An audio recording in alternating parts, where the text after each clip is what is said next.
আহার গ্রহণ করলে তমগুণ বৃদ্ধি হইবে। অর্থাৎ আহারটাকে আগে শুদ্ধ করতে হবে। আহার শুদ্ধ না করলে সত্য শুদ্ধ হবে না, সত্য শুদ্ধ না করলে দেহ শুদ্ধ হবে না, দেহ শুদ্ধ না হলে ইন্দ্রিয় শুদ্ধ হবে না, ইন্দ্রিয় শুদ্ধ না হলে বুদ্ধি শুদ্ধ হবে না, মন শুদ্ধ হবে না। এই জন্যই আমাদেরকে আহার শুদ্ধ করতে হয়। এক একটা আহারের এক একটা গুণ আছে, এক একটা দ্রব্যের এক এক প্রকার গুণ আছে।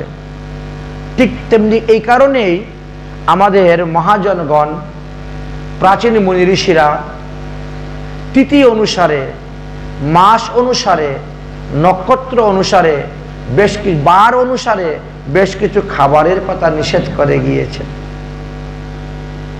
আমরা যদি সেই নিষেধাজ্ঞা পালন না করি তাহলে সেই বস্তু তার ক্রিয়া করবে। আপনি জানেন না না জানেন, অগ্নিতে হস্ত দিলেই আপনার হাত পুড়বে।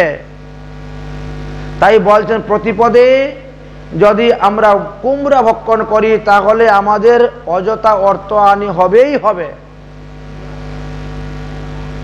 দ্বিতীয়াতে বরবটি ভক্ষণ করলে হরিস্মরণ হয় না, দেবদেবীর উপাসনায় মন যাবে, হরিভজনে মন আসবে না।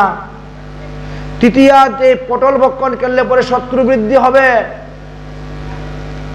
চতুর্থীতে মূলা ভক্ষণ করলে ধন হানি হবে। পঞ্চমীতে বেল ভক্ষণ করলে পরে কলঙ্ক লাগবে। এই ধরাসতীর স্তন থেকে বেলের উৎপত্তি হয়েছিল, এই জন্য পঞ্চমীতে বেল খাওয়া নিষিদ্ধ। ষষ্ঠীতে নিম পাতা খেলে পরে তির্যকজনিতে জন্মগ্রহণ করতে হয়। সপ্তমীতে তাল খেলে পরে পরে শরীর নাশ হয়। অষ্টমীতে নারকেল খেলে মূর্খতা প্রাপ্ত হবে।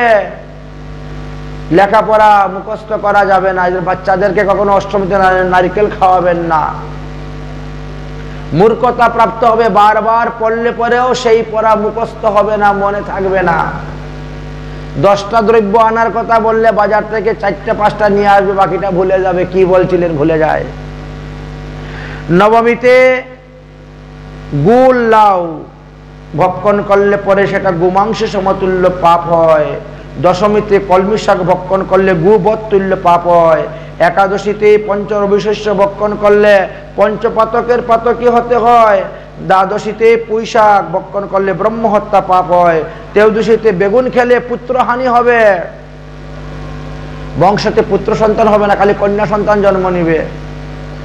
ছেলে সন্তান যারা লাভ করতে চাও তারা ত্রয়োদশীতে বেগুন খাবে না।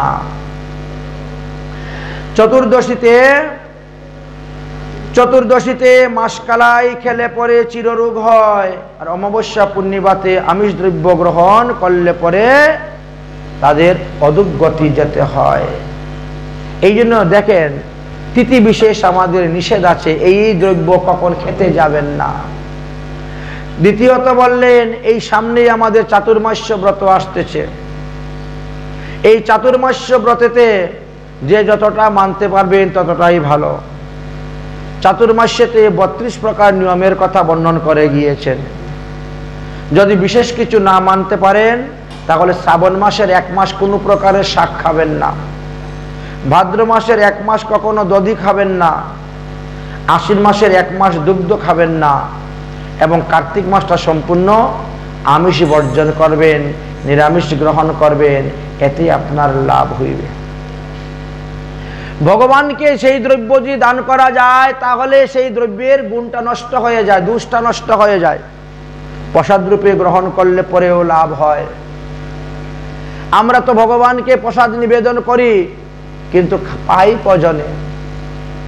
অনেকের বাড়িতে দেখেছি সকালবেলা তুলসী পাতা দিয়ে একটা এইটুকু চিনি ভগবানকে দিয়ে রেখে দেয়। সকাল থেকে সন্ধ্যা পর্যন্ত তো পিপিলিকা আছে, সব পিপিলিকারা আসে বসে খায় যায়, কিন্তু কোনো ভক্তরা সেই প্রসাদ আর গ্রহণ করেন না। কিন্তু জানেন না আপনারা ভগবানকে নিবেদন করে সেই দ্রব্য গ্রহণ করলে কি লাভ হয়। ভগবানের নিবেদিত দ্রব্য প্রতিপদ দিবসে যদি কেউ ভগবানকে ঘৃত ভোগ দেন আর সেই ঘি প্রসাদ যদি আপনি গ্রহণ করেন আপনার পুরানা পুরানা রোগ ভালো হয়ে যাবে। বেশি না, 10 গ্রাম ঘি ভগবানকে একটা কটুরের মধ্যে ঘি নিবেদন করেন তো, সেটা গ্রহণ করে দেখুন তো। দ্বিতীয়াতে চিনি ভোগ দেন ভগবানকে, অসুবিধা নাই, আপনি ভগবানকে চিনিই দেন। দ্বিতীয়াতে যদি কেউ ভগবানকে চিনি ভোগ দিয়ে সেই প্রসাদটা গ্রহণ করে, তাহলে তার দেহের মধ্যে বল বীর্য আসবে, শক্তি আসবে, তার দুর্বলতা আসবে না। তৃতীয়াতে যদি গরুর দুগ্ধ ভগবানকে ভোগ দেন আর সেই দুগ্ধ প্রসাদ আপনি গ্রহণ করবেন, আপনার সমস্ত দুঃখের নাশ হইবে। ভগবানের প্রসাদে দুঃখের হানির স্বাদ, বলছেন না গীতাতে। প্রসাদে গ্রহণের এমন মূল্য। চতুর্থীতে ছোট ছোট সালফার চিনি পাওয়া যায়, গুড়া গুড়া চিনি, অথবা একে বুড়া বলা হয়, চিনিকে পিষলে পরে ডাস্ট হয়ে যায় বুড়া। সেটা যদি ভগবানকে ভোগ দেওয়া হয়, তাহলে আমাদের আপদ বিপদ বিঘ্ন নাশ হয়। পঞ্চমীতে ভগবানকে কলা ভোগ দিবেন, কলা ভোগ দিয়ে সেই প্রসাদ আপনি খাবেন, আপনার মেধা শক্তি বৃদ্ধি হবে। একবার শুনলেই সেটা মনে থাকবে, একবার পড়লেই সেটা মুখস্থ হয়ে যাবে। ব্রেন টনিক খেতে হবে না, ব্রাহ্মী শাক খেতে হবে না, এই ভগবানের কলা প্রসাদ ভোগেই সেই লাভ হয়ে যাবে। কিন্তু সেটা তিথি হতে হবে পঞ্চমী। ষষ্ঠীতে মধুভোগ ভগবানকে দিবেন, দিয়ে সেই প্রসাদ খাবেন, দেখবেন কৃষ্ণ ভজনে আপনার রুচি আসবে, কৃষ্ণ ভজনের মন হইবে, এবং ভগবান পদপদ্ম আপনি তাড়াতাড়ি লাভ করতে পারবেন এই মধু প্রসাদ সেবনের দ্বারা। কিন্তু তিথি হতে হবে ষষ্ঠী। সপ্তমীতে আখের গুড় আপনি ভগবানকে ভোগ দেন, দিয়ে সেই প্রসাদ আপনি লাভ করুন, দেখবেন আপনার দুঃখের অবসান হয়ে যাবে, এক এক করে আপনার দুঃখ কমে যাবে।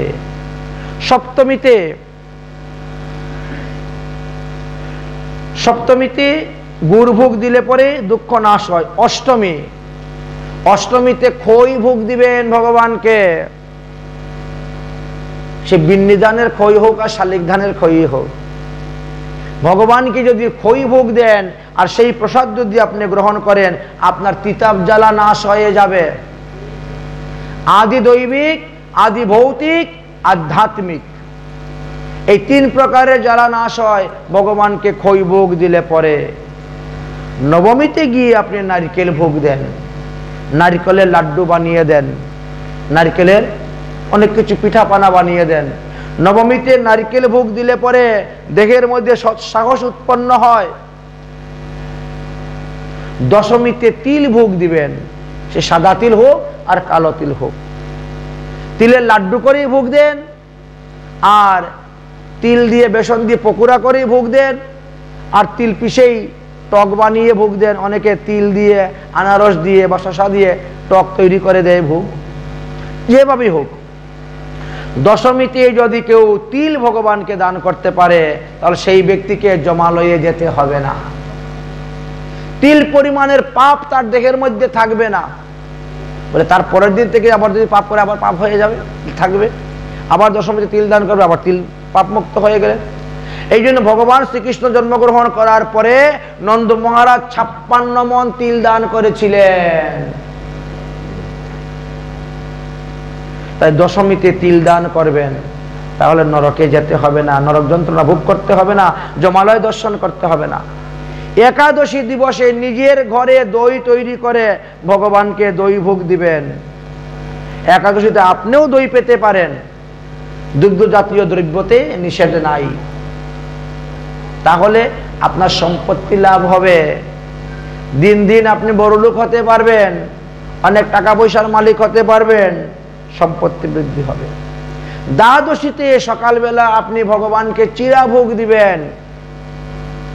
দ্বাদশীতে চিড়ে ভোগ দিলে পরে ভক্তি লাভ হয়, কৃষ্ণ ভক্তি লাভের সহায়তা হয়। রঘুনাথ দাস গোস্বামী পাদের দণ্ড মহোৎসবে দেখেছেন, চিড়ে আর দধি দিয়েই তো ভগবানকে ভোগ দিয়ে সেটা বৈষ্ণবদেরকে বিতরণ করে সেবা দিয়েছিলেন বলে তিনার সমস্ত বিঘ্ন নাশ হয়ে গেল। তিনি অনাহাসে মহাপ্রভুর চরণের তলে গিয়ে আশ্রয় নিয়ে মহাপ্রভুর ভজন করতে পেরেছিলেন। মহাপ্রভুর সেবিত বিগ্রহ মহাপ্রভু সেবিত বিগ্রহ গিরিরাজ গোবর্ধন রঘুনাথ দাস গোস্বামী পাদ পেয়েছিলেন, আর গুঞ্জামালা পেয়েছিলেন কিসের দ্বারা? এই চিরাদদি ভোগ নিবেদনের দ্বারা। এই জন্য প্রত্যেক দ্বাদশীতে চিরা ভোগ দিবেন। ত্রয়োদশীতে আপনি দুধ ফাটিয়ে ছানা বানিয়ে পনির বানিয়ে ভগবানকে ভোগ দেন, পনিরের রসা, দেখবেন আপনার বংশতে পুত্র সন্তান বৃদ্ধি হবে। ত্রয়োদশীতে পনির ভোগ দিলে পুত্র সন্তান বৃদ্ধি হয়, বংশেতে ছেলেরা জন্মগ্রহণ করবে বেশি। আর ত্রয়োদশীতে বেগুন খালে মেয়েদের জন্ম হবে, মেয়ের সংখ্যা হবে বেশি, সেই বংশ লুপ্ত হয়ে যাবে, সন্তান পুত্র সন্তান জন্ম হবে না। দেখেন এক একটা দ্রব্যের কি পরিমাণের গুণ আছে। অমাবস্যা পূর্ণিমাতে আপনি যদি মিষ্টান্ন রান্না করে ভগবানকে ভোগ দিতে পারেন, তাহলে আপনার পিতৃপুরুষ যদি কেউ নরকে পড়ে থাকে, তারা নরক থেকে উদ্ধার হয়ে স্বর্গে চলে যাবে। অতএব 15 দিন পর পর একবার অন্ততপক্ষে পায়াস রান্না করে ভগবানকে ভোগ দিবেন, এতে আপনার কল্যাণ হবে, মঙ্গল হবে। এই জন্য বললেন প্রসাদে সর্ব দুঃখ হানির সার, প্রসাদের দ্বারাই দুঃখের হানি হয়ে থাকে। হে উদ্ধব, নিত্যং পূজা, প্রতিদিন লোক আমার পূজা করবে, বিধি অনুসারে বিধান অনুসারে কুসন্ডিকা তৈরি করবে, এবং তিনি যজ্ঞ আদি হোমও করতে পারেন। যদি হোম যজ্ঞ না করতে পারেন, তাহলে হোম যজ্ঞের অর্ধেক দ্রব্য ব্রাহ্মণকে দান করে দিবেন, এতেও লাভ হইবে। সর্বদেব স্বরূপায় পরায় পরমাত্মনে শ্রীকৃষ্ণ সেবা যুক্তায় বিশ্বক্ষণায় তে নমো নমঃ। যাদের পিতৃপুরুষগণ পূর্ব পাপের কর্মে, পাপ তাপ অপরাধের ফলে এখনো নরক যন্ত্রণা ভোগ করতেছেন, এখনো নানাবিধি দুঃখ ক্ষেত্র যোনিনাম ভ্রমণ করে যাচ্ছেন, তারা নিজেরাই নিজের পিতৃপুরুষকে উদ্ধার করতে পারেন। হে উদ্ধব, আমার প্রসাদের এমনই মহিমা। কিভাবে? ভগবান বললেন, প্রথমেই ভগবান শ্রীকৃষ্ণের নামে ভোগ নিবেদন করতে হবে। ভোগ নিবেদন করার পরে সেই ভোগের ঈশান কোণ থেকে এক মুষ্টি অন্ন উঠাবেন। ভোগ থালার ঈশান কোণার হইতে এক মুষ্টি অন্ন উঠাইবেন। উঠাইয়া আপনি বলবেন, সর্বদেব স্বরূপায় পরায় পরমাত্মনে শ্রীকৃষ্ণ সেবা যুক্তায় বিশ্বক্ষণায় নমো নমঃ বলে সেই অন্নটাকে একটা পাত্রের মধ্যে রেখে দিবেন। ভগবানের ভোগ থেকে নিয়ে একটা পাত্রের মধ্যে রাখলেন। সেই পাত্র থেকে অন্নটাকে তোমাকে 19 বার তুলতে হবে, অল্প অল্প করে তুলে আরেকটা পাত্রের মধ্যে রাখতে হবে। তখন আপনি কি বলবেন মন্ত্র? বলি, বিভীষণ, ভীষ্ম, কপিল, নারদ, অর্জুন, প্রহ্লাদ, অম্বরীশ্চ, বসু, বায়ু, সুতা, সদাশিব, বিশ্বক্সেন, উদ্ধব, অক্রূর, সনকাদয়, শুকাদয়, শ্রীকৃষ্ণস্য প্রসাদার্থাম সর্বে গৃহ্ণন্তি বৈষ্ণবা। ওই এক একজনের নাম বলছেন আর এক এক মুষ্টি করে আরেকটা পাত্রের মধ্যে রাখতেছেন। এতে কি হলো? আপনার 21 জন বৈষ্ণবের সেবা করানো হয়ে গেল। অথচ কোনো বৈষ্ণবকে নিমন্ত্রণ দেন নাই, বাড়িতেও আনলেন না, ঝামেলাও করলেন না, ওই এক মুষ্টি অন্নের দ্বারাই হয়ে গেছে। 21 জন বৈষ্ণবের নামে নিবেদন করার পরে সেই বস্তুটা নিয়ে, সেই অন্নপ্রসাদ এবার মিশ্রিত করে লাড্ডু বানিয়ে নেন। আপনার পিতৃপুরুষ যারা মারা গিয়েছে তাদের উদ্দেশ্যে, পিতৃপুরুষ হোক, মাতৃপুরুষ হোক, শ্বশুরকুল হোক, পিতৃকুল, মাতৃকুল, শ্বশুরকুল, যে কুলের যার উদ্দেশ্যে এই পিণ্ডটা আপনি দান করবেন, এই লাড্ডু বানিয়েছেন, তারই উদ্ধার, তারই মঙ্গল, তারই কল্যাণ। আপনাকে ব্রাহ্মণের বাড়ি ধরতে হবে না, পুরোহিতের বাড়ি ধরতে হবে না, গোসাইয়ের বাড়িও ধরতে হবে না, আপনি নিজে স্বয়ং আপনি এই কাজ করতে পারবেন। তাহলে বিগ্রহ সেবা, বিগ্রহের প্রসাদ এর কি মহিমা! ভগবানের প্রসাদের মহিমা এরকম। আচ্ছা, যদি কেউ গরিব মানুষ থাকে, সে তো মন্দির মিনে বানাতে পারে। মন্দিরের মহিমার কথা বলে গেছেন। মন্দির যে তৈরি করে, মন্দিরের নিচে যতগুলো মাটি থাকবে, ধূলিকণা, তত মন্বন্তর কাল তিনি নিত্যধামে বাস করে থাকেন। এই জন্য বিগ্রহ সেবার মহিমা আলাদা, বিগ্রহ প্রতিষ্ঠার মহিমা আলাদা, মন্দিরের সেবার মহিমা আলাদা।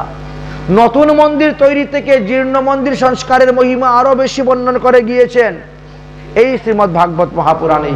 ভগবান শ্রীকৃষ্ণ বললেন, যদি কেউ আমার পুরাতন মন্দিরকে সংস্কার করে, নতুন মন্দির থেকে শতগুণ বেশি পুণ্য ফল লাভ করতে পারেন।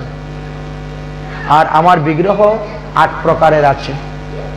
আমার 8 প্রকার বিগ্রহের মধ্যে যে কোনো এক প্রকার বিগ্রহেতে যদি কেউ শ্রদ্ধার সহিত, ভক্তির সহিত, প্রেমের সহিত, নিষ্ঠার সহিত পূজা করতে পারেন, তাহলে তার উদ্ধার হয়ে যাবে। তো এক ব্যক্তি খুব গরিব ছিলেন। তো ইনি যখন পাঠের মধ্যে শুনলেন, শোনার পরে তিনি চিন্তা করলেন যে আমার দ্বারা তো বিগ্রহ প্রতিষ্ঠাও সম্ভব নয়, আর মন্দির বানানো সম্ভব নয়, তাহলে সেই পুণ্যফল লাভ হবে কেমন করে? তিনি ভগবানের কাছে প্রার্থনা করছেন, হে ভগবান, তুমি এমন এক ব্যক্তির হৃদয়ের মধ্যে প্রেরণা দাও, সে যেন আমার বাড়ির পাশে এসে জায়গা কিনে মন্দির তৈরি করে, বিগ্রহ প্রতিষ্ঠা করে। আমার দ্বারা তো শক্তি নেই, তুমি এমন তোমার ভক্তের হৃদয়ে প্রেরণা দাও যে আমার বাড়ির পাশে এসে যেন সে জায়গা কিনে মন্দির করে, বিগ্রহ প্রতিষ্ঠা করে। তাহলে আমি আসতে যেতে বিগ্রহকে দর্শন করতে পারবো, বিগ্রহের আরতি হলে ঘন্টা শুনতে পারবো। 2টা লাভ। তৃতীয় লাভ হলো, কেউ যদি আমাকে বলে তোমার বাড়ির ঠিকানা কোথায়, বলে অমুক মন্দিরের পাশে,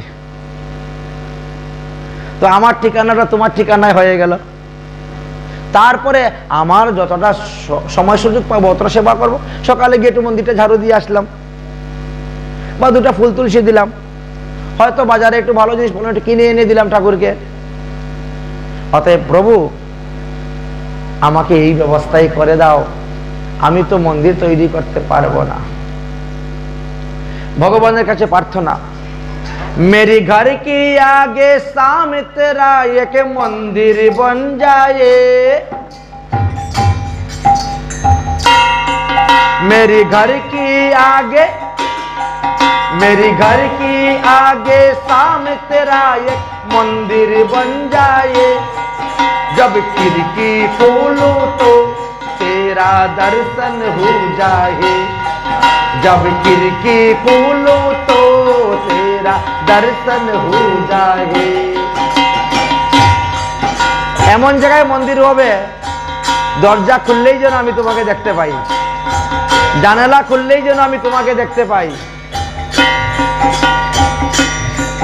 मेरी घर की आगे मेरी घर की आगे सामने तेरा एक मंदिर बन जाए, मेरी घर की आगे सामने तेरा एक मंदिर बन जाए, जब खिड़की खोलो तो तेरा दर्शन हो जाए, जब खिड़की खोलो तो तेरा दर्शन हो जाए।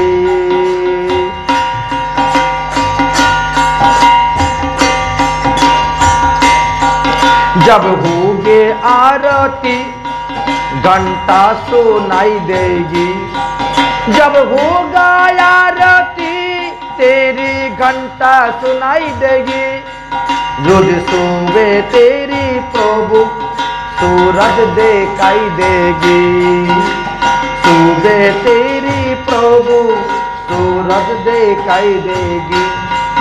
जब भजन करेगा कोई, जब भजन करेगा कोई, मुस्की भी सुनाई जाए, जब खिड़की खोलो तो तेरी दर्शन हो जाए, जब खिड़की खोलो तो तेरी दर्शन हो जाए। मेरे घर की आगे सामने तेरा एक मंदिर बन जाए, मेरी घर की आगे सामने तेरा एक मंदिर बन जाए, जब खिड़की खोलो तो तेरा दर्शन हो जाए, जब खिड़की खोलो तो तेरा। मैं आते जाते बाबा तुमको प्रणाम करूंगा। मैं आते जाते बाबा तुमको प्रणाम करूंगा।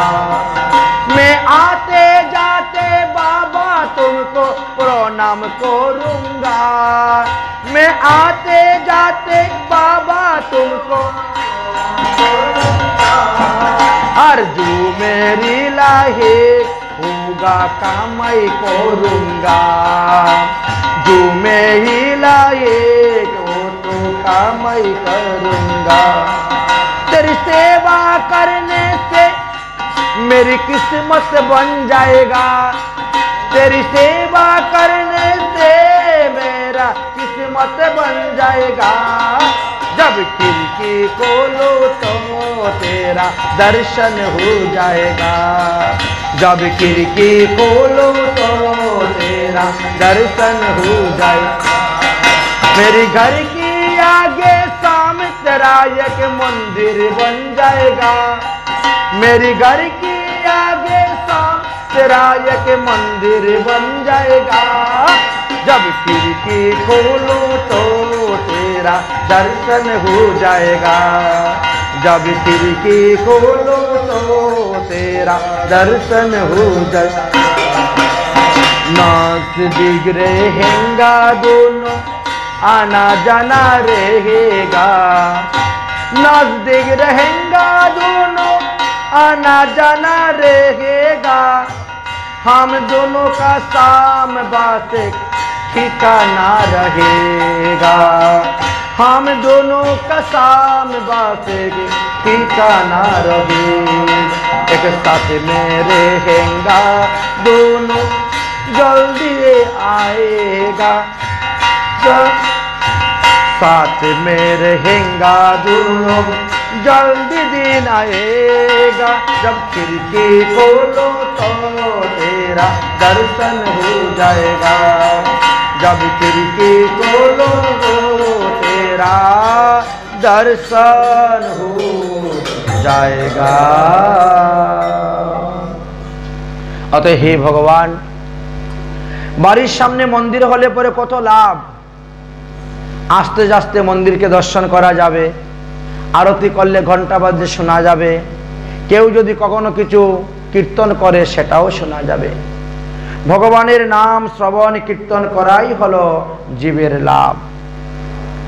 उद्धव बोलছেন हे अच्युत, जे निजेर मन के बशीभूत करते पारे नाई से आपनार भजन करबे केमन करे। मन के बशीभूत करते गेले तो आमी आगेई बोले दिएछि अभ्यास युगके अवलम्बन करते हबे। एकमात्र अभ्यास युगेर द्वाराई এই चंचल मन के बश करा जाए। मन एत चंचल एत द्रुत गति যে বাতাসের চাইতেও বেশি দ্রুত গতি। কিন্তু এই চঞ্চল মনকে অভ্যাস এবং বৈরাগ্যের দ্বারাই বশে আনা যায়। চঞ্চল মনকে ধরতে গেলে মত মনা ভব মত ভক্ত মত জামি মাং মনস্কুরু। আগে তার মনকে আমাকে দান করে দিতে হবে। তাই ভগবানের চরণে মনকে দান করে দিতে হবে। 16 আনা মন ভগবানকে দান করে দিতে হবে। কোনো আত্মীয় স্বজন ইষ্ট কুটুম্ব আসলে তাকে ঘরের মধ্যে থাকার জায়গা দাও, কিন্তু মনের মধ্যে থাকার জায়গা দিও না। মন ভগবানকে দান করে দাও। যদি দেখো তুমি নিজের থেকে মনকে দান করতে পারছো না, তাহলে মত ভক্ত ভাব। তুমি আমার ভক্তের সঙ্গ করো, তুমি আমার ভক্তের সেবা করো, দেখবে চঞ্চল মনকে তোমার বশে নিয়ে আসতে পারবে। মন বারবার বিষয়রূপী কাননের মধ্যে চলে যাচ্ছে ভ্রমণ করে, তাকে ধরে জোর করে নিয়ে আসতে হবে, এনে বসাতে হবে। মত ভক্ত ভাব। তুমি আমার সেবা পূজার মধ্যে মনকে লাগিয়ে দাও, মত জামি, তুমি আমাকে প্রণাম করো, তাহলে দেখবে তোমার চঞ্চল মন বশে এসে যাবে। এই চঞ্চল মনকে বশ করার একমাত্র উপায় হলো এটা। আমার 8 প্রকার বিগ্রহ আছে, শৈলমোহী, দারুমোহী, লেপ্যমোহী, লেক্যমোহী, সেক্যমোহী, মনোমোহী, মণিমোহী, প্রতিমা অষ্টবিধা মাতা। এই 8 প্রকার বিগ্রহকে 2 ভাগে ভাগ করা হয়েছে। এক হলো চল বিগ্রহ, আর এক হলো অচল বিগ্রহ। আমার চল বিগ্রহের সেবা পূজা যারা করবে তারা বেশি ফল লাভ করতে পারবে। চল বিগ্রহ আবার 2 প্রকারের আছে, একটা স্বয়ং প্রকটিত আর এক হলো স্থাপিত। আমার স্বয়ং প্রকটিত বিগ্রহের ফল আরো বেশি। যে সমস্ত বিগ্রহ স্বয়ং প্রকটিত হয়েছে, যেমন গিরিরাজ গোবর্ধন শিলা, শালগ্রাম শিলা, এইভাবে অনেক অনেক বিগ্রহের কথা আছে। শ্রী গোবিন্দ, গোপীনাথ, মদন মোহন, তারা তো আমাদের গোস্বামী পাদের কাছে প্রকট হয়েছেন। এক একজন ঠাকুর এক এক গোস্বামীর কাছে প্রকট হয়েছেন, সেইভাবে সে বিগ্রহকে পেয়েছেন। এই জন্য এই সমস্ত বিগ্রহের সেবা পূজার ফল বেশি। যে বিগ্রহ যত বেশি পূজা খাবে সেই বিগ্রহের তত বেশি শক্তি। যে বিগ্রহ যত বেশি পুরাতন সেই বিগ্রহের শক্তি তত বেশি। নতুন যারা বিগ্রহ স্থাপন করেন, বিগ্রহ সেবা পূজা করতে করতে করতে করতে সেই বিগ্রহের মধ্যে শক্তি আসে, তখন সেই বিগ্রহ ভক্তের মনোকামনা পূর্ণ করতে পারে। অতএব আমার 8 প্রকার বিগ্রহের মধ্যে যে কোনো 1 প্রকার বিগ্রহ সেবা পূজা করো, তোমাদের মঙ্গল হয়ে যাবে। যে সমস্ত দ্রব্য আমাকে নিবেদন করার কথা বিধিবিধানে লেখা আছে তাই আমাকে নিবেদন করো, সেই বিধি অনুসারেই পূজা করবো। কর্মমার্গের তো শেষ নাই, ঠিক তেমনি ভাবে ভক্তিও বহু প্রকার আছে। তার মধ্যে বিধিমার্গ এবং রাগমার্গ 2 মার্গের কথা এসেছে। তাই রাগমার্গে আমার ভজন করলে পরে আমি অত্যন্ত প্রসন্ন হই।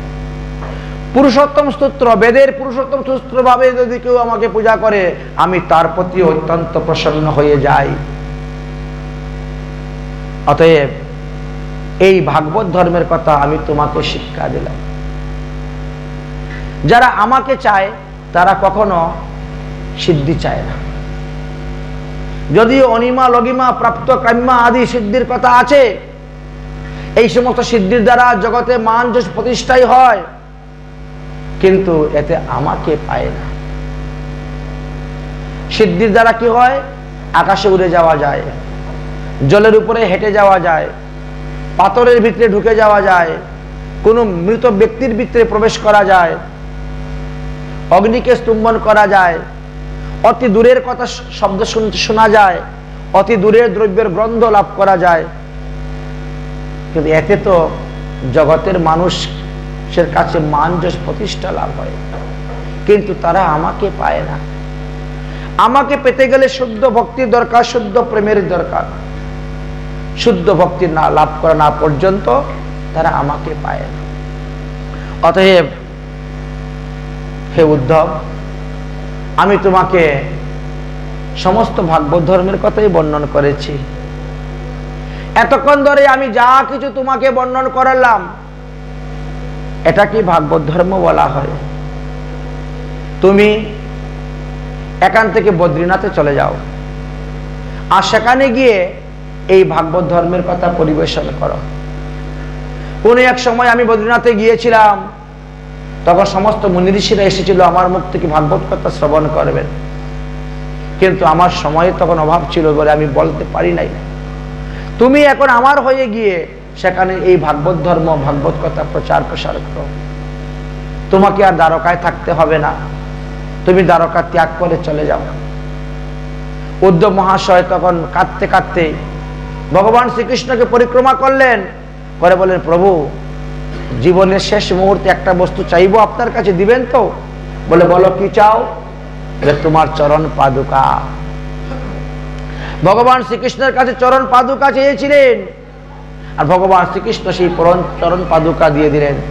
ভগবানকে প্রণাম করে 4 বার প্রদক্ষিণ করে চরণ পাদুকা মস্তকের মধ্যে নিয়ে উদ্ধব মহাশয় রওনা হয়ে গেলেন একেবারে বদ্রীনাথের দিকে, বদ্রীনারায়ণের দিকে। আর এদিকে হস্তিনাপুর থেকে অর্জুন রওনা হয়েছেন, তিনি দ্বারকায় আসবেন। যুধিষ্ঠির মহারাজ পাঠিয়েছেন, যাও, অনেক দিন হয়ে গেল দ্বারকার কোনো সংবাদ পাওয়া যাচ্ছে না, কি খবর দ্বারকাবাসীদের, একটু সংবাদ নিয়ে আসো। অর্জুন রওনা হয়েছেন দ্বারকায়। এদিকে ভগবান শ্রীকৃষ্ণ উচ্চস্বরে চিৎকার করে সবাইকে বলছেন, ওরে যদুবংশের বৃদ্ধ বালক নরনারীগণ, স্ত্রী ও বালাশ্চ বৃদ্ধশ্চ শঙ্খধার ভজন্তি তেমে বয়ো প্রভাসং জন্মাংসো ইয়তরা প্রেতা সরস্বতী। ওরে আবাল বৃদ্ধ বনিতাগণ, তোমরা সকলেই এখান থেকে শঙ্খদ্বারের অভিমুখে গমন করো, গমন করো। সবাই প্রবাস ক্ষেত্রে যাও, প্রবাস ক্ষেত্রে যাও। তোমরা সরস্বতীর পশ্চিম মুখী বহিনী সেই নদীর তটে সাগরে গিয়ে উপস্থিত হও, যেখানে সরস্বতী নদী গঙ্গার সঙ্গে এই সমুদ্রের সঙ্গে মিলিত হয়েছেন। সেই প্রবাস ক্ষেত্রে তোমরা যাও।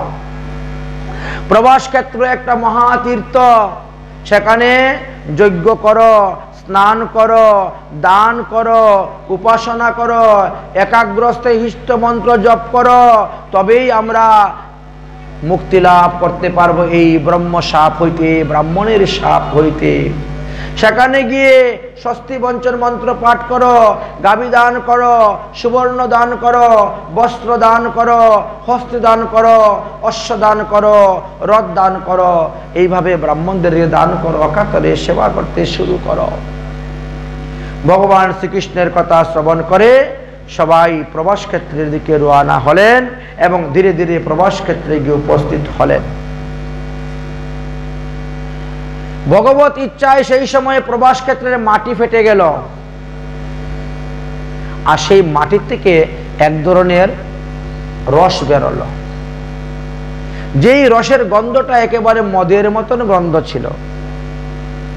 এই জন্য এখানে বলছেন ময়ূরীয়, মানে মৃতময় মদ, ময়ূরীয় বলা হয়েছে। সেই ময়ূরীয় সুরা যখন যদুবংশের লোকেরা পান করলো, আর তখনই তারা মত্ততা হয়ে গেল। কেউ কাউকে চিনতে পারছে না। দাদু নাতির সঙ্গে গালাগালি, মারামারি, হাতাহাতি, যুদ্ধ শুরু হয়ে গেছে। ভাইগিনা মামার সঙ্গে, ভাতিজা কাকার সঙ্গে, এইভাবে বাপ বেটার যুদ্ধ শুরু হয়ে যাচ্ছে। ভগবান শ্রীকৃষ্ণ বলরাম বারবার নিষেধ করা সত্ত্বেও তারা কেউ মানতেছে না। একে অন্যের সৌহৃদতা ভুলে গিয়েছেন, বিপরীত মতি হয়ে গিয়েছে। পুত্র পিতার সঙ্গে, ভ্রাতা ভ্রাতার সঙ্গে সস্মিত্ব ভুলে গিয়েছেন। ভাগিনা মাতুলের সঙ্গে পুত্র, এইভাবে মিত্র মিত্রের সঙ্গে যুদ্ধ শুরু হয়ে গেছে।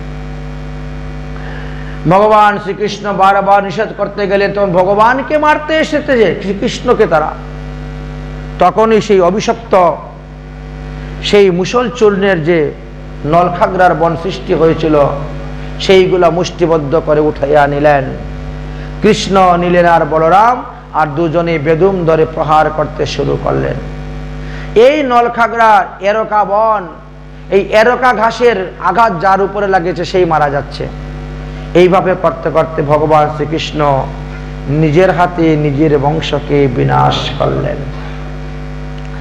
এইবার বললেন, বলরাম তোমার মহাপ্রস্থান, তুমি চলে যাও। পৃথিবীর বার হরণ করা হয়ে গেছে, তুমি চলে যাও। বলরাম তখন তিনি নিত্যধামে চলে গেলেন। বলরাম নিত্যধামে চলে যাওয়ার সঙ্গে সঙ্গেই ভগবান শ্রীকৃষ্ণ চতুর্ভুজ রূপ ধারণ করলেন, আর একটা পুকুরের তটে, একটা তালাব ছিল, পুকুর সরোবর, তার পাশে একটা বটগাছ ছিল, বটগাছের নিচে তিনি বসেছেন। তিনি আর বাম চরণের উপরে ডাইন চরণটা দিয়ে এরকম করে ঝুলাচ্ছেন, হেলাইন দিয়ে বসে চতুর্ভুজ মূর্তি ধারণ করে তিনি বসে আছেন। অগ্রজ বলরামের মহাপ্রস্থান হয়ে গেছে, এবার আমার মহাপ্রস্থানের সময়। চতুর্ভুজং তং পুরুষং দৃষ্টন্ত কৃতমাকিলম, চতুর্ভুজ মূর্তি ধারণ করে আছে। সেই সময়ে এক ব্যাধ মৃগ শিকার করার জন্য ঘুরে বেড়াচ্ছে, আর অনতি দূর থেকে ভগবান শ্রীকৃষ্ণের চরণটাকে দেখে মনে করেছে এইটা কোনো হরিণের মুখ, লাল রঙের দেখা যাচ্ছে। মনে হয় এই সরোবরে কোনো হরিণ জলপান করার জন্য এসেছে, এই তো মুখ দেখা যাচ্ছে। সেই মুসলের অবশিষ্ট চূর্ণ অংশ ছিল তার ফলের মধ্যে লাগানো। যখনই তীর মেরে দিলেন, সঙ্গে সঙ্গে ভগবান শ্রীকৃষ্ণের চরণের মধ্যে বিঁধে গেল। ব্যাস দৌড়ে এসেছেন হরিণটাকে ধরার জন্য, কিন্তু এসে দেখেন এটা হরিণ নয়, সাক্ষাৎ দ্বারকাধীশ ভগবান। এ কি প্রভু, আহা আপনার চরণে আমি মাংস লুলুপ্য, আমি মৃগয়াকারী ব্যাধ, আপনি আমাকে বধ করুন, আপনি আমাকে বধ করুন প্রভু, না হলে আমি পৃথিবীতে যতদিন বেঁচে থাকবো ততদিনই আরো বেশি পরিমাণের পাপ করব। তুমি নিজেকে অত হীন মনে করিও না, কেন আমি তো হীন জাতিতেই জন্মগ্রহণ করেছি, ব্যাধের কুলে জন্মগ্রহণ করেছি, হীন লোকের সঙ্গ করতেছি, হীন কর্ম করতেছি, তাই না? হীন সঙ্গ, ব্যাধের সঙ্গ করি আর পশু হত্যা করে যাচ্ছি, হীন কর্ম করে যাচ্ছি, আমি তো হীন। বলে যদি কেউ নিজেকে হীন মানে, আমাকে ঈশ্বর মানে, আমি তার প্রতি অত্যন্ত প্রসন্ন হয়ে যাই। আমারে ঈশ্বর মানে আপনারে হীন, তার প্রেমের বশে আমি থাকি চিরদিন। তুমি তোমার নিজেকে হীন মানতেছ আর আমাকে ঈশ্বর বেনে আমার পায়ে ধরে তুমি ক্ষমা ভিক্ষা চাচ্ছ, অতএব আমি তোমার কাছে বশ হয়ে গেলাম ভক্ত। অতএব যাও, আমি তোমার সমস্ত পাপের অপরাধ মাফ করে দিচ্ছি, তুমি যাও নিত্যধামে গমন করো। দেখতে দেখতে বিমান এসে গেল, আর সেই বিমানে বসে তিনি নিত্যধামে চলে গেলেন। পরীক্ষিত মহারাজ বলছে, এত বড় আশ্চর্য কথা, সারা জীবন পশু পাখি হত্যা করলো আর শেষে নিত্যধামে চলে গেল, স্বর্গে চলে গেল কেমন করে? বলে সেটা ভগবত কৃপা, ভগবত ইচ্ছা। ভগবান চাইছেন যাও তুমি, কারণ তুমি নিজেকে হীন মেনেছ। আমরা তো নিজেকে হীন মানতে পারি না, আমরা নিজেকে সবসময় বড় মানি, সবসময় মাথা উঁচু করে রাখি। সাধুগুরু বৈষ্ণবের চরণে আমাদের মাথা নিচু হয় না, ভগবত চরণে মাথা নিচু হয় না, নিজেকে উচ্চ মনে করি। এরকম অনেক আছে। শ্রীধাম বৃন্দাবনে গিয়েছে বৃন্দাবন ধাম দর্শন করতে, কিন্তু তার অহংকারের চূড়া বড় উঁচু, কোথায় মাথা নিচু হয় না। অহংকারের চূড়া এত উঁচু, কারণ যাকে প্রণাম করতে যায় তার আগে গুণ বিচার করে। আমি যে তাকে প্রণাম করতে যাচ্ছি, তার লেখাপড়া কতটুক, তার বিদ্যা শিক্ষা কতটুক, তার সাধন ভোজন কতটুক। মানে এমন এক ব্যক্তি, আমাদের ভারতবর্ষের মধ্যে ত্রিপুরা নামে এক রাজ্য আছে, সেই ত্রিপুরার রাজমন্ত্রী গিয়েছিলেন। অহংকারের মাথা এত উঁচা ছিল, তিনি কাউকে দণ্ডবত প্রণাম করেন। এখন পর্যন্ত দীক্ষা গ্রহণও করেন নাই, অধিকৃত অবস্থায় আছেন, কারণ তিনার থেকে শ্রেষ্ঠ ব্যক্তির কাছ থেকে তিনি দীক্ষা নেবেন। আর একজন মন্ত্রী হতে গেলে কতটুকু লেখাপড়া করতে হয়, কত ভাষায় কথা বলতে শিখতে হয়, কত জ্ঞানের প্রয়োজন হয়। এখন তিনি শ্রীধাম বৃন্দাবনে এসেছেন, তিনার মতন জ্ঞানী, তিনার মতো গুণী, তিনার মতো উচ্চ শিক্ষিত লেখাপড়ার লোকই তো পাচ্ছেন না। আমি এত লেখাপড়া করেছি আর আমি সাধারণ লোকের কাছে দীক্ষা নিব? আমার থেকে যে বেশি লেখাপড়া করছে তার থেকে দীক্ষা নিব, আমার থেকে যে বেশি জ্ঞানী তার কাছ থেকে দীক্ষা নিব, আমার থেকে যে শ্রেষ্ঠ তার কাছে দীক্ষা নিব। এখন তিনি যেখানেই যান সেখানেই দেখেন তার থেকে কম, তিনার থেকে কম, তিনি কার কাছে দীক্ষা নেবেন? বৃন্দাবন বাসধামে বাস করেও তিনি অধিকৃত অবস্থায় পড়ে আছেন। এক সাধুর কাছে গিয়েছে, সাধু বাবা আপনি আমাকে দীক্ষা দিবেন? হ্যাঁ দীক্ষা দিব, দীক্ষা দিব। তো দীক্ষা যে দিবেন, আপনি কতটুকু লেখাপড়া করেছেন? আরে তোমার হলো দীক্ষা নেওয়ার কথা, আমি কতটুকু লেখাপড়া করি সেটা তোমার জানা দরকার। বলে না, আমার থেকে শ্রেষ্ঠ ব্যক্তির কাছ থেকে আমি দীক্ষা নিব, আমার থেকে কনিষ্ঠ ব্যক্তির কাছে আমি মাথা নত করবো কেন, প্রণাম করবো কেন? ও এই জন্য তোমার থেকে শ্রেষ্ঠ ব্যক্তি। আমি তো দেখতেছি বাবা এই জগতের মধ্যে যা আছে সব তোমার থেকে শ্রেষ্ঠ ব্যক্তি, তোমার থেকে নিকৃষ্ট ব্যক্তি কেউ নাই, থাকলে একমাত্র তুমি নিকৃষ্ট আছো। হ্যাঁ, আপনি আমাকে এত বড় কথা বলতে বলে, জানেন আপনি একে? আমি জানি তুমি ত্রিপুরার মন্ত্রী, রাজমন্ত্রী, জানি এত বছর ধরে ঘুরে বেড়াচ্ছ, তুমি দীক্ষা পাচ্ছ না, কারণ তোমার থেকে শ্রেষ্ঠ ব্যক্তির কাছে দীক্ষা নেবে। কিন্তু এই জগতে যত বস্তু আছে সব তোমার থেকে শ্রেষ্ঠ, একমাত্র তুমি একমাত্র নিকৃষ্ট। কি বলেন আপনি উল্টা পাল্টা কথা? কোনো প্রমাণ দেখাতে পারবেন? দেখাবো। তুমি তোমার থেকে নিকৃষ্ট কোনো ব্যক্তিকে আমার কাছে নিয়ে আসো তো, তারপরে আমি প্রমাণ দেখাবো। ঠিক আছে, এখনই নিয়ে আসতেছি বলে বেরিয়ে গেছে। যে সামনে থেকে একটা ড্রেনের মধ্যে পড়ে শুকর গড়াগড়ি করতেছে, এটা নিকৃষ্ট না? শুকর বিষটা খায়, বিষটার মধ্যে গড়াগড়ি করে, ধরে নিয়ে চলে এসেছেন। এই দেখো, এই হলো সব থেকে নিকৃষ্ট প্রাণী। সাধু বলছে নিকৃষ্ট প্রাণী, এত বিষটা খাইয়া পরিবেশে শোধন করে দিচ্ছে। বিষটা যদি এখানে পড়ে থাকে দুর্গন্ধ ছড়াবে। শকুরে সেই বিষটা যখন খেয়ে নিল, তখন সেখানকার জায়গা পরিষ্কার হয়ে গেল, ওখান থেকে দুর্গন্ধ ছড়ালো না। সে নিকৃষ্ট কেমন করে? সে তোমার থেকে উৎকৃষ্ট। তুমি পারবে বিষটা খেতে? না, পারবো না। তাহলে যাও, এই শকুর তোমার থেকে উৎকৃষ্ট, যাও তো আরেকজন নিয়ে আসো তো নিকৃষ্ট। এখন চিন্তা করলো শকুরে যখন বিষটা খায়, তাহলে বিষটাটাই তো নিকৃষ্ট, বিষটাকে নিয়ে এসে হ্যাঁ না, এই বিষটার আনতে গিয়েছে, তখন থেকে বিষটার মধ্যে কতগুলো কীড়া হয়ে গেছে, মানে অনেক দিনের পুরানা কীড়া হয়ে গেছে। বলছে এই কীড়াগুলা হলো নিকৃষ্ট। কীড়াগুলাকে ধরে একটা পাতার মধ্যে করে নিয়ে এসেছে। মহারাজ, এই কীড়া পোকা হলো নিষ্ঠ কেন? বলে ও বিষটার মধ্যে জন্ম হয়েছে, বিষটার মধ্যে জন্ম হচ্ছে, বিষটাই খাচ্ছে, সে নিকৃষ্ট। সে তো বিষটাকে খাইয়ে মাটি বানিয়ে দেয়, তুমি বিষটা খেয়ে মাটি বানাতে পারবে? বলে না। বলে তাহলে সে নিকৃষ্ট কেমন করে? সে তোমার থেকে উৎকৃষ্ট। যাও আর কাউকে নিকৃষ্ট বলে নিয়ে আসো তো।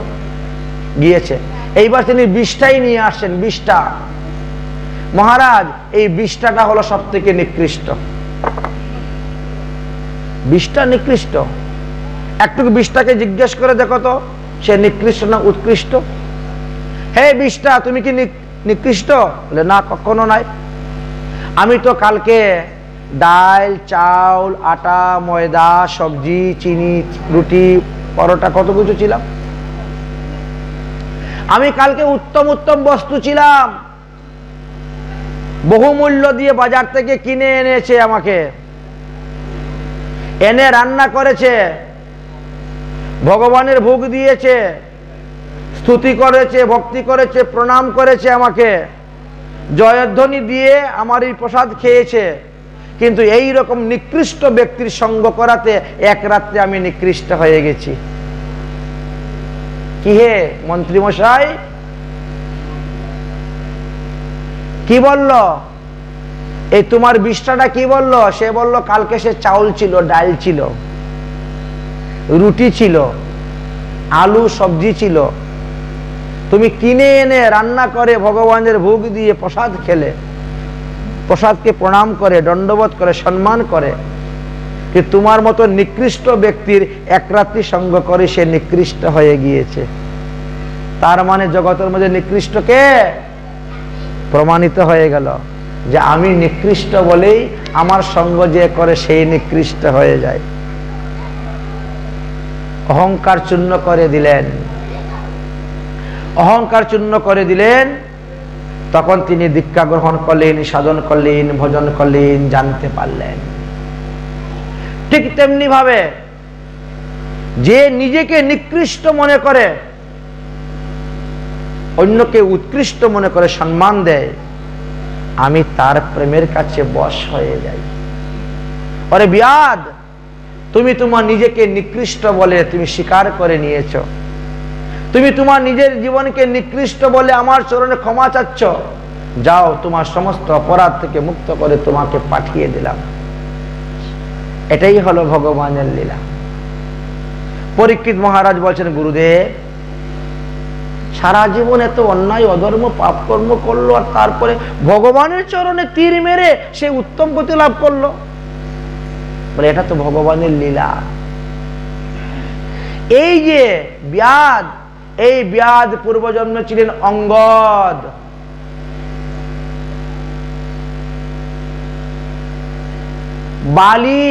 বালির পুত্র অঙ্গদ ছিলেন। ভগবান শ্রীকৃষ্ণ, ভগবান রামচন্দ্র সুগ্রীবের সঙ্গে বন্ধুত্ব করে, ছলনা করে, লুকিয়ে তাকে বধ করেছিলেন। অঙ্গদের মনের মধ্যে ছিল, আমার পিতাকে যে বধ করেছে তাকে আমি বধ করে পিতৃ হত্যার প্রতিশোধ নিব। ভগবান রামচন্দ্র তো মনে মনে বলছেন, তথাস্তু, তাই হবে। কিন্তু অঙ্গদ যখন বালিকে গিয়ে ধরল, কুলে তুলে নিল এবং বলল, বাবা তোমাকে যে বধ করেছে আমি তাকে বধ করবো। বলে না না না না না, আমাকে যে বধ করেছে নি তো প্রভু রামচন্দ্র, তুই তো জানিস না রে, আমার এই অন্য কেউ বধ করে নেই, আমি ভগবানের হাতে মারা যাচ্ছি, এতে তো আমার উত্তম গতি হবে।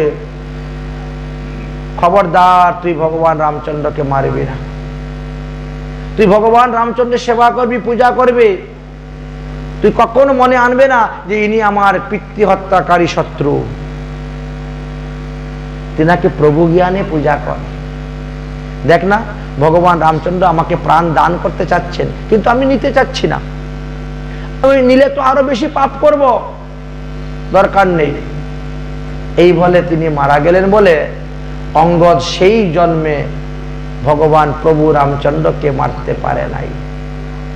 কিন্তু বাসনা এমন এক বস্তু, সেই বাসনার কারণে তিনাকে এবার এসে ব্যাধ গয়ে জন্মগ্রহণ করে ভগবান শ্রীকৃষ্ণের চরণে তীর মারতে হবে।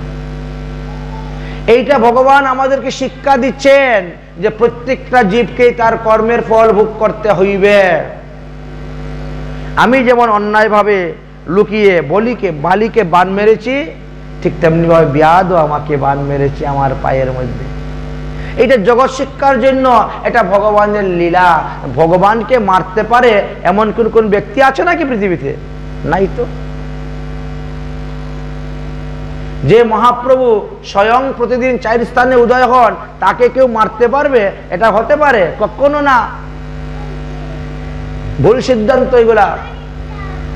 ভগবান জগন্নাথে, যারা জগন্নাথ মন্দিরে ছিল তারা দেখছেন জগন্নাথের সঙ্গে লীন হয়েছে, যারা টুটা গোপীনাথে ছিল তারা দেখেছে জগন্নাথের টুটা গোপীনাথের সঙ্গে লীন হয়েছে,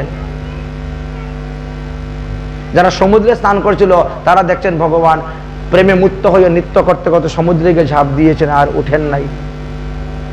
অন্তরঙ্গ ভক্তরা যে যেখানে ছিল তারা সেখানেই দেখতে পেয়েছে ভগবানকে।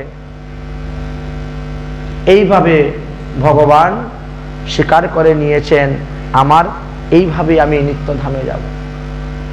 এদিকে ভগবান শ্রীকৃষ্ণের যে রথ চালায় সারথী, তার নাম ছিল দারুক। দারুক সমস্ত যুদ্ধক্ষেত্র, স্থল, প্রবাস ক্ষেত্র তন্ন তন্ন করে খুঁজে বেড়াচ্ছে, কোথায় ও কৃষ্ণকে দেখতে পাচ্ছে না। অত কৃষ্ণের গায়ের ঘ্রাণ আসতেছে। ভগবান শ্রীকৃষ্ণের ঘ্রাণ সঙ্গে শুনতে শুনতে শুনতে শুনতে ধীরে ধীরে গিয়ে সেই বট গাছের নিচে উপস্থিত। একই প্রভু, আপনার পায়ের মধ্যে তীর, টান দিয়ে বের করতে হবে না। তখন ভগবান শঙ্খচক্র গদা পদ্ম চতুর্ভুজ ধারণ করে নিয়েছেন। আমার এখন মহাপ্রস্থানের সময়, তুমি বিলম্ব করিও না। অর্জুন এসে উপস্থিত হয়ে গেছে দ্বারকাতে, তার সঙ্গে দেখা করার সময় আমার নেই। তুমি এখনই যাও, গিয়ে অর্জুনকে বলো যারা যারা এখনো দ্বারকার মধ্যে বসে আছে তাড়াতাড়ি যেন বেরিয়ে যায়, না হলে দ্বারকা ডুবে যাবে, একটা প্রাণীও বাঁচতে পারবে না, অর্জুনকেও বাঁচতে পারবে না, অর্জুনকে মরে যেতে হবে, দ্বারকা ডুবে যাবে। তাড়াতাড়ি যাও, গিয়ে বলো বেরোনোর জন্য। আর আমিও মহাপ্রস্থান করব, এখন চলে যাব। বলরাম মহাপ্রস্থান হয়ে গেছেন, আর যদুবংশের সমস্ত পুরুষগণ যুদ্ধ করতে করতে মারা গিয়েছে, কেউ নেই। তুমি এই সংবাদ দাও। বলে তার কথা শেষ হতে না হতে এমন সময় অগ্নিদেব এসে প্রকট হয়ে গেছেন। অগ্নিদেব প্রকট হয়ে বলছেন, হে প্রভু, পৃথিবীর ভার হরণ করার জন্য আমি আপনাকে সুদর্শন চক্র দিয়েছিলাম, আমি আপনাকে কৌমুদকী গদা দিয়েছিলাম, আমি আপনাকে এই রথ দিয়েছিলাম, এই ঘোড়া দিয়েছিলাম। অতএব আমার রথ আমাকে দিয়ে দাও, আমার ঘোড়া আমাকে দিয়ে দাও, আমার চক্র আমাকে দিয়ে দাও, আমার গদা আমাকে দিয়ে দাও। আবার যখন কখনো আপনি পৃথিবীতে অবতীর্ণ হয়ে আসেন, প্রয়োজন বোধে আমি সেই সমস্ত অস্ত্র আপনাকে দিব, এখন আমার কাছে গচ্ছিত থাকুন। সঙ্গে সঙ্গে ভগবান শ্রীকৃষ্ণের হাত থেকে সুদর্শন চক্র অদর্শন, গদা অদর্শন হয়ে গেছে, রথ ঘোড়া নাই। দারুক তখন চিন্তার মধ্যে পড়ে গেল, সর্বনাশ, দারুক তুমি তাড়াতাড়ি অন্য রথে হয়ে চলে যাও, আমি যতক্ষণ জীবিত আছি ততক্ষণই সমুদ্র ঠিক আছে, আমি নিত্যধামে চলে গেলেই সমুদ্র ডুবিয়ে দিবে, যাও যাও যাও। চলে গেছে। দারুক চলে যাওয়ার পরেই সেখানে সমস্ত দেবগণ এসে উপস্থিত। ভগবান নিত্যধাম ত্যাগ করে কিভাবে গোলকধামে যান, এটা আমরা দর্শন করব। কিন্তু ভগবানের তো আবির্ভাব আর তিরুভাব। ভগবান নিত্যধামে যাবেন বলে ব্রহ্মা আদি দেবগণ এসে উপস্থিত। স্বর্গে দুন্দুভি বাজতে শুরু হয়েছে, পুষ্পবৃষ্টি হওয়া হচ্ছে ভগবানের উপরে, আর ফুল পড়তে পড়তে পড়তে পড়তে হঠাৎ দেখা যায় নাই সেখানে ভগবান, অদর্শন। ঘনে সৌদামিনী যথা, আকাশের মধ্যে বিদ্যুৎ চমকাইয়া সেই বিদ্যুৎ যেমন মেঘের মধ্যে লীন হয়ে যায় আর তাকে দেখা যায় না, ঠিক তেমনি ভাবে ভগবানও নিত্যধামে চলে গেলেন, ব্রহ্মা আদি দেবগণও দর্শন করতে পারলেন না। ব্রহ্মা আদি দেবগণ নিরুপায় হয়ে তখন তারা চলে গেলেন। এইভাবে অপূর্ব লীলা ভগবান করলেন, করে নিত্যধামে চলে গেছেন। এদিকে বজ্রনাভ থেকে আরম্ভ করে বেশ কয়েকজন বালক বালিকা বৃদ্ধরা সবাইকে নিয়ে আসলেন। কিন্তু যারা মারা গিয়েছে যে পুরুষ লোক, তাদের প্রত্যেকের স্ত্রী এসে আপন আপন স্বামীকে নিয়ে তারা চিতার মধ্যে প্রবেশ করলেন, প্রাণ ত্যাগ করলেন। যখন বসুদেব শুনলেন, দেবকী শুনলেন যে কৃষ্ণ আর নেই, বলরাম নেই, সঙ্গে সঙ্গে তারাও প্রাণ ত্যাগ করে নিলেন। রয়ে গেল ভগবান শ্রীকৃষ্ণের 16,108 জন পাটরানী। এদেরকে নিয়ে এবার রওনা হয়েছেন অর্জুন, যাবেন হস্তিনাপুরে। কিন্তু হস্তিনাপুরে যাওয়ার পূর্বেই একটি নদী পার হতে হয়েছিল, যার নাম হলো নর্মদা নদী। নর্মদা নদীর পারে যাওয়ার পরে ভীল নামক এক ব্যক্তি এসে তিনার সঙ্গে যুদ্ধ করল। সেই যুদ্ধেতে অর্জুন পরাজিত হয়ে গেলেন। অর্জুনকে পশুর মতন বেঁধে নিল, বেঁধে অর্জুনের হাতের গান্ডীব তীরশর নিয়ে নিল, আর ভগবান শ্রীকৃষ্ণের 16,100 পত্নীকে নিয়ে চলে গেল। কোথায় নিয়ে চলে গেল? নিরুদ্দেশ হয়ে গেল। কিন্তু সেই ভীল ভগবানই রূপ ধারণ করে আসছিলেন নিয়ে যাওয়ার জন্য। 8 জন পাটরানী সহ তিনি 6 মাস পরে গিয়ে উপস্থিত হয়েছিলেন। 6 মাস পরে অর্জুন। কি ব্যাপার, অর্জুন এখনো আসছে না কেন, আসছে না কেন করতে করতে 6 মাস পরে অর্জুন গিয়ে উপস্থিত হয়েছিলেন হস্তিনাপুরেতে। অর্জুন ছিন্ন বৃক্ষের মতো, মানে গাছ কেটে দিলে যেন গাছ পড়ে যায়, সে ছিন্ন মূল বৃক্ষের মতন পড়েছিলেন যুধিষ্ঠির মহারাজের চরণে। অর্জুন কি ব্যাপার বলে, আর বলো না, যার জন্য আমরা কুরুক্ষেত্রে যুদ্ধে জয়লাভ করেছিলাম সেই প্রাণগোবিন্দ আমাদেরকে ত্যাগ করে নিত্যধামে চলে গিয়েছেন। এই কথা শ্রবণ করার সঙ্গে সঙ্গে কুন্তী দেবী প্রাণ ত্যাগ করে ফেলছেন। যুধিষ্ঠির মহারাজ বলেন, তাহলে আমরা আর পৃথিবীতে থাকবো না, রাজত্ব করব না, চলো আমরা পঞ্চপাণ্ডবরা আমরা হেঁটে চলে যাই স্বর্গে। পঞ্চপাণ্ডব হেঁটে চলে যাওয়ার জন্য স্বর্গে প্রস্তুত হয়ে গেলেন। এই জন্য হে পরীক্ষিত, তুমি তখন ছোট ছিলে, তোমাকে রাজগদ্দিতে বসিয়ে দিলেন, আর বজ্রনাভকে মথুরার রাজা করে দিলেন। করে দিয়ে তারা প্রজব্রজে রওনা হলেন। প্রজব্রজে রওনা হতে স্বর্গে সবাই যেতে পারলেন না। প্রথমে সহদেব পড়ে গেলেন। সহদেব কেন পড়ে গিয়েছিলেন? কারণ তিনি নিজেকে সবথেকে বড় সুন্দর মনে করতেন। তো এই জন্য সুন্দর মানুষরা একটু কালো মানুষ দেখলে একটু হিংসা করে, ঘৃণা করে, একটু নাক টানে, এটা না কালো লোককে দেখলে। এই কারণে সহদেবের পতন হয়েছে। দেখতে খুব সুন্দর ছিল। নকুলের পতন হলো তারপরে। নকুল সবসময় আমার থেকে শ্রেষ্ঠ বৈদ্যরাজ কেউ নাই, এই জন্য পতন হয়েছে। তারপরে পতন হয়ে গিয়েছিল দ্রৌপদী। দ্রৌপদী যখন পড়ে গেলেন, কেন পড়ে গেলেন?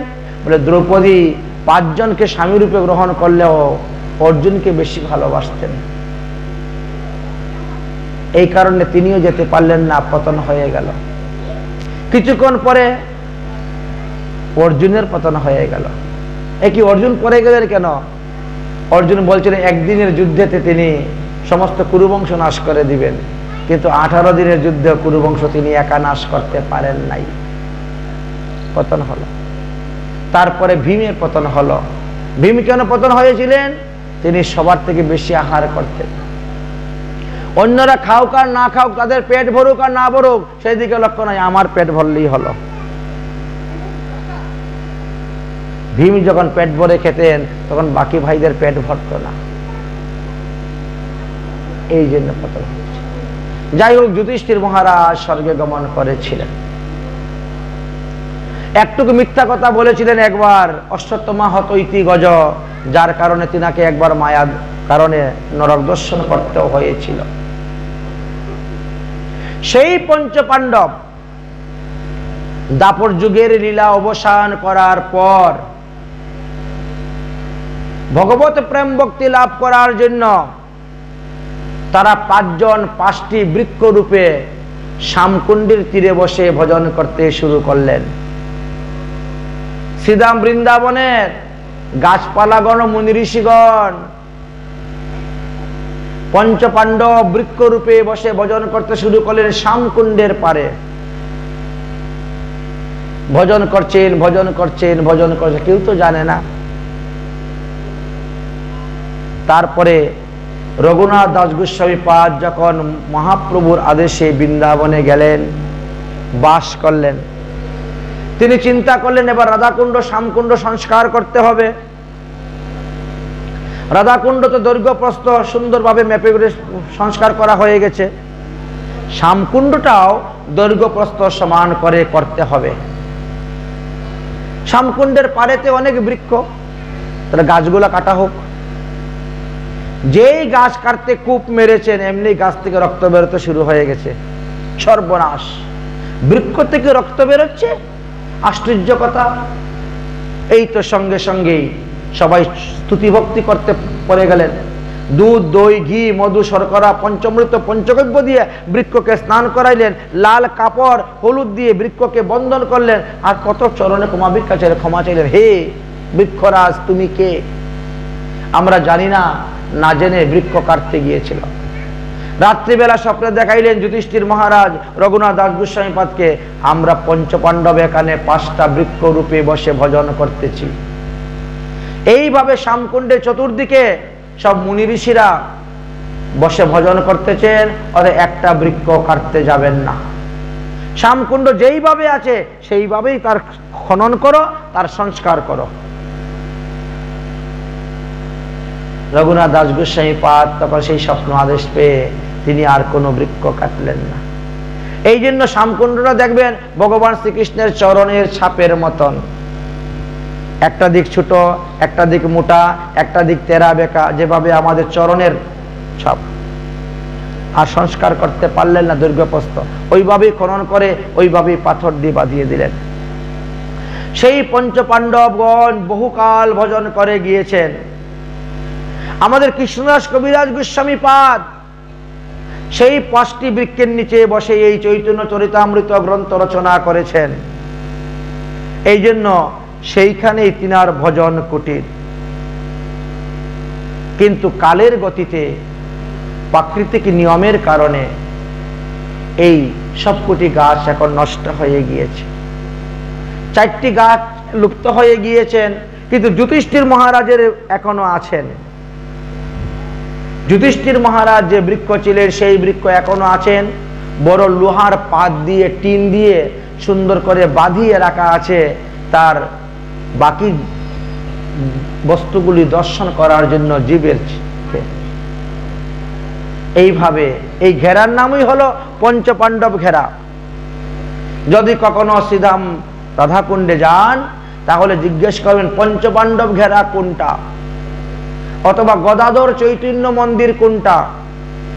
গদাধর চৈতন্য মন্দির পঞ্চপাণ্ডব ঘেরা, কৃষ্ণদাস কবিরাজ গোস্বামীর রচিত গ্রন্থ চৈতন্য চরিতামৃত লেখা স্থান একই স্থান, সেখানে গেলে পরে দর্শন করতে পারবেন।